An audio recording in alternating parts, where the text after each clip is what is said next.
नमस्कार विद्यार्थ्यांनो, आपण 1.3 semi English solve the simultaneous equation by Cramer's rule. प्रथम आपण हे जे सम आहे हे पहिले करून घेऊया, म्हणजे ते आपल्याला थोडेसे त्यांनी वेडेवाकडे दिलेले आहेत त्या स्टँडर्ड फॉर्म मध्ये लिहिलं पाहिजे. तर सायमल्टेनियस इक्वेशनचा स्टँडर्ड फॉर्म काय आहे, तर variable 1 plus minus variable 2 is equal to constant. Constant म्हणजे नंबर लिहूया आपण. मग असं आहे का प्रत्येक इक्वेशन ते बघूया. तर बघा, पहिलं इक्वेशन काय दिलेलं आहे त्याने, 4x plus 3y minus 4 is equal to 0 दिले. म्हणजे इथे variable 1 plus variable 2 is equal to number पाहिजे, म्हणजे हा नंबर इकडे जाईल. बरोबर आहे. म्हणजे काय होणार equation, 4x plus 3y is equal to 4. हे फर्स्ट इक्वेशन झालं. आता सेकंड दिले ते बघूया कसं आहे ते. हे बघा, त्याने दिलेलं आहे 6x is equal to 8 minus 5y. म्हणजे इथे काय केलं पाहिजे, हे व्हेरिएबल या बाजूला आणलं पाहिजे. आपण याला जर या बाजूला आणलं तर हे मायनस आहे, ते प्लस होईल. म्हणजे 6x plus 5y is equal to 8. हे फार महत्वाची दोन्ही इक्वेशन आहेत, कारण इथे तुम्हाला ट्रान्सफर करताना बरेच विद्यार्थी चुकतात.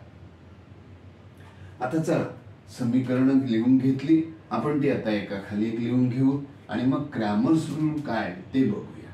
तर इथे येणार बघा, 4x plus 3y is equal to 4. हे फर्स्ट इक्वेशन झालं. एका खाली एक लिहून घेऊया. आणि दुसरं आहे काय, तर बघा 6x है ना plus 5y is equal to 8. हे इक्वेशन 2. आता लक्षात घ्या, पहिले बघूया आपण नक्की बरोबर केले ना हो केले, इथे केले का हो केले. ठीक आहे. आता यावरून आपण आता पहिल्यांदा आपल्याला क्रॅमर्स रूल म्हणजे काय, तर क्रॅमर्स रूल मध्ये डिटर्मिनंटची व्हॅल्यू काढतायत. डिटर्मिनंट म्हणजे अशा 2, 3, 4, 5 हे दिलेलं असतं. यांचं क्रॉस मल्टिप्लिकेशनचं सबट्रॅक्शन करायचं असतं. तर याच्यात 3 डिटर्मिनंट्स आहे. पहिला डिटर्मिनंट डी आहे, दुसरा dx आहे आणि तिसरा dy आहे. ह्या जर व्हॅल्यू मिळाल्या तर मग आपण x बरोबर dx divided by d and y is equal to dy divided by d असं असतं. मग आता हा d आणि dx आणि dy हे काढण्यासाठी मी तुम्हाला एक शॉर्टकट दिलेली आहे.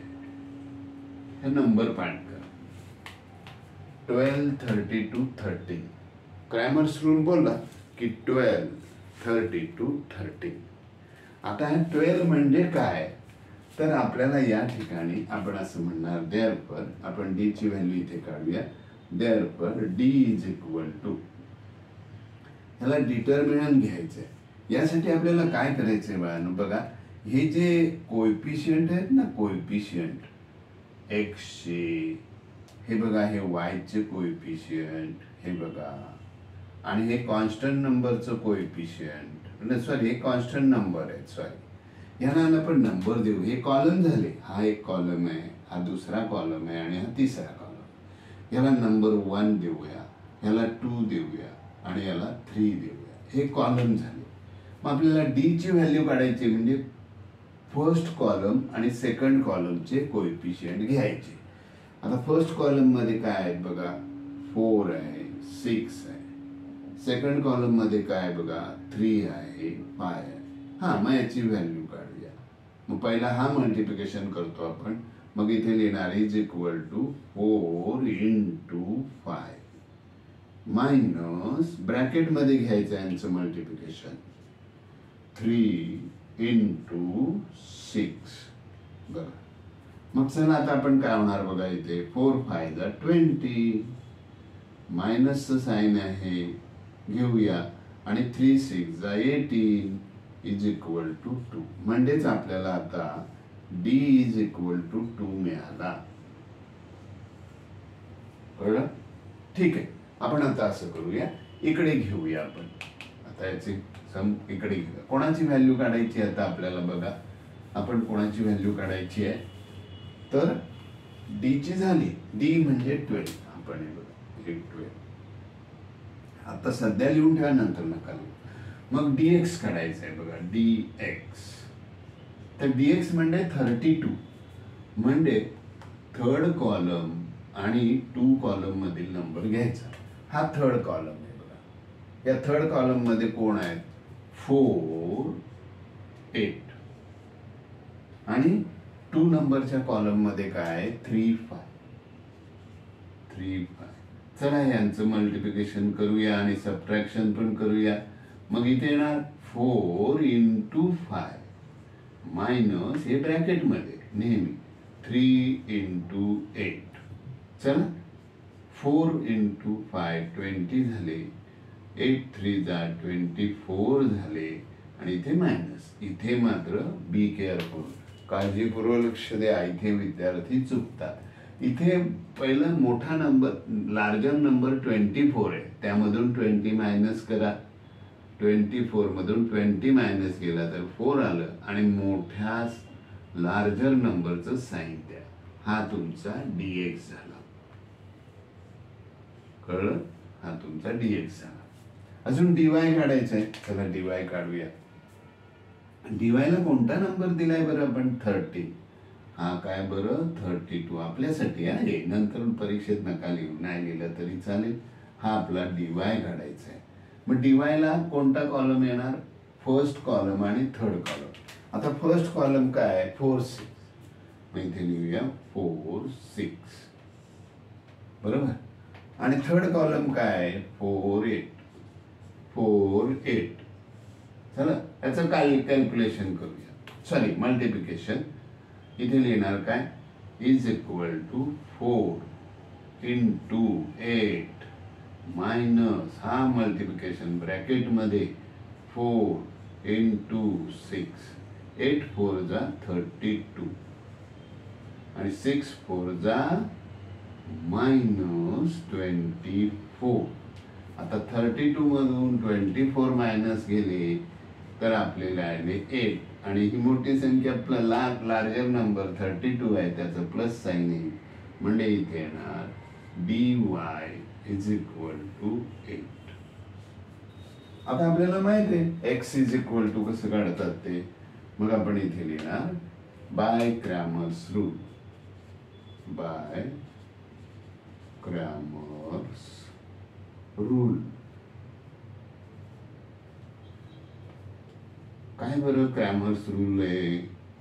तर x म्हणजे x काढायचं आहे तुम्हाला. मग x is equal to dx by d म्हणजे dx भागिले d. आता dx किती आला बघू बघू बघू बघू बघू बघू बघू बघू. dx minus 4.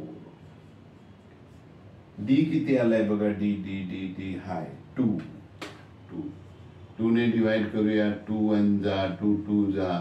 पटकन तुम्ही 2 लिहिता पण मायनस साइन विसरता. मायनस साइन विसरायचं नाही. आणि मग इथे लिहिणार y is equal to dy by D म्हणजे dy डिवायडेड बाय d. चला dy आहे 8. dy आपला 8 आणि d आहे 2. मग इथे येणार 2 4 जा इथे येणार 4 म्हणजे आपल्याला काय मिळालं? मग आन्सर लिहूया. ANS आन्सर काय येणार बघा बाळांनो. x, y बरोबर -2, 4 हे झालं आपल्याचं. लक्षात ठेवायचं काय माहितीये? काय लक्षात ठेवायचं? क्रॅमर्स रूल 12 32 13 किंवा 12 32 30 हा नंबर लक्षात ठेवायचा. पहिला डी ला द्यायचा 12. डी ला 12 म्हणजे काय तर फर्स्ट कॉलम आणि सेकंड कॉलम मधील नंबर. 32 म्हणजे काय तर थर्ड कॉलम आणि सेकंड कॉलम मधील नंबर. आणि नंतर काय 1 3 13 फर्स्ट कॉलम आणि 3 कॉलम. हे असे मी इथे नंबर दिलेले आहेत, तुमच्या लक्षात येतील. आणि याचे आता थोडे दिवस असं करा, नंतर सगळे प्रश्न असेच करा, म्हणजे नंबर टाकून करा, कधीच चुकणार नाही. तर मग आता नाही चुकणार बोलल्यावर मग घाबरता कशाला हे गणित करायला, बिनधास्त लागा कामाला. 1.3 मधील क्वेश्चन नंबर 3. आता महत्वाचा तो एक सम राहिला, अजून 6 वाला एक सम दिला, काही यातले सगळे सम तुमच्या पाठी लागतील. दादा मला सोडव रे, दादा मला सोडव रे. सगळ्यांना सोडवा, पुण्य लाभेल. चला चला चला चला चला चला.